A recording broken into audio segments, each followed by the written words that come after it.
Hello, ഇന്ന് നമുക്കൊരു അടിപൊളി സാധനം ഉണ്ടാക്കിയെടുക്കാം. ഒരു റെസിപ്പി ആയിട്ടാണ് ഞാൻ വന്നിട്ടുള്ളത്. ലെഫ്റ്റ് ഓവർ പുട്ട് വെച്ചുണ്ടാക്കുന്ന ഒരു കിട്ടിക്കാശയായിട്ട്. വീഡിയോയിലേക്ക് നമുക്ക് കിടക്കാം.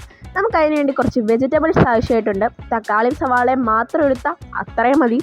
ഞാൻ ഇച്ചിരി കൂടുതൽ പച്ചക്കറി എടുത്തിട്ടുണ്ട്. സ്റ്റൗ കത്തിക്കുക, പാത്രം വെക്കുക. ഞാൻ ഇച്ചിരി റിച്ച് ആയതുകൊണ്ട് കോക്കനട്ട് ഓയിലാണ് ഒഴിക്കുന്നത്. അതിനുശേഷം കടുക്, ജീരകം എന്നിവ ഇട്ട് കൊടുക്കുക. വേണേൽ നിങ്ങൾക്ക് ഗാർലിക്ക് ചോപ്പ് ചെയ്തതും ഇട്ട് കൊടുക്കാം. എന്നിട്ട് നമ്മുടെ സവോള ഇട്ട് കൊടുക്കുക. സവോള ഇല്ലാത്ത കാര്യം നടക്കൂല കേട്ടോ. അങ്ങനെ സവാള പെട്ടെന്നൊന്ന് വഴഞ്ഞിട്ടാൻ കുറച്ച് ഉപ്പിട്ട് കൊടുത്താൽ മതി കേട്ടോ. ഇപ്പം ഓപ്ഷണലാണ് ഉപ്പിട്ട് കൊടുക്കുന്നത്. പിന്നെ നമ്മുടെ തക്കാളി ഇട്ട് കൊടുക്കുക.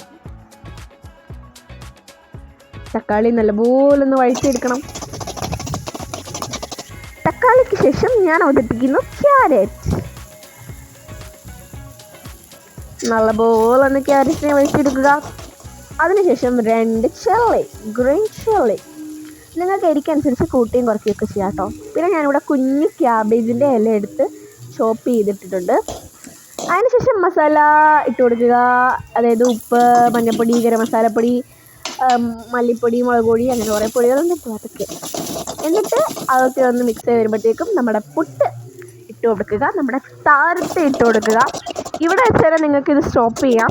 പക്ഷേ ഞാൻ നിർത്തൂല. ഞാൻ കുറച്ച് കെച്ചപ്പും കൂടെ വെച്ചിട്ടാണ് ഇതിനെ നിർത്തുന്നത്. അങ്ങനെ നമ്മുടെ അടിപൊളി പുട്ട് മസാല ഇവിടെ റെഡി ആയിട്ടുണ്ട്. എൻ്റെ മക്കളെ, ഇതിൻ്റെ ആ ഒരു ടേസ്റ്റ് പറഞ്ഞറിയിക്കാൻ പറ്റില്ല. അത്ര സൂപ്പർ സാധനമാണ്. പുട്ട് കഴിക്കാൻ മടിയുള്ളവരൊക്കെ ഇങ്ങനെയൊന്നും ഉണ്ടാക്കി കഴിച്ച് നോക്കിക്കേ. എന്തായാലും നിങ്ങൾ ട്രൈ ചെയ്ത് നോക്കുക. മറക്കാതെ തന്നെ ചാനൽ സബ്സ്ക്രൈബ് ചെയ്യുക. ഞാനിത് കഴിക്കുന്ന ആ സമയം കൊണ്ട് ലൈക്കും കൂടെ ചെയ്യുക. അടുത്ത വീഡിയോ കാണാം. Bye bye. പിന്നെ നമ്മുടെ ചാനൽ സബ്സ്ക്രൈബ് ചെയ്യാൻ മറന്നുപോയവർ എന്തായാലും സബ്സ്ക്രൈബ് ചെയ്യുക. നമുക്ക് ഒരു 100K ഫാമിലി ആവണ്ടേ.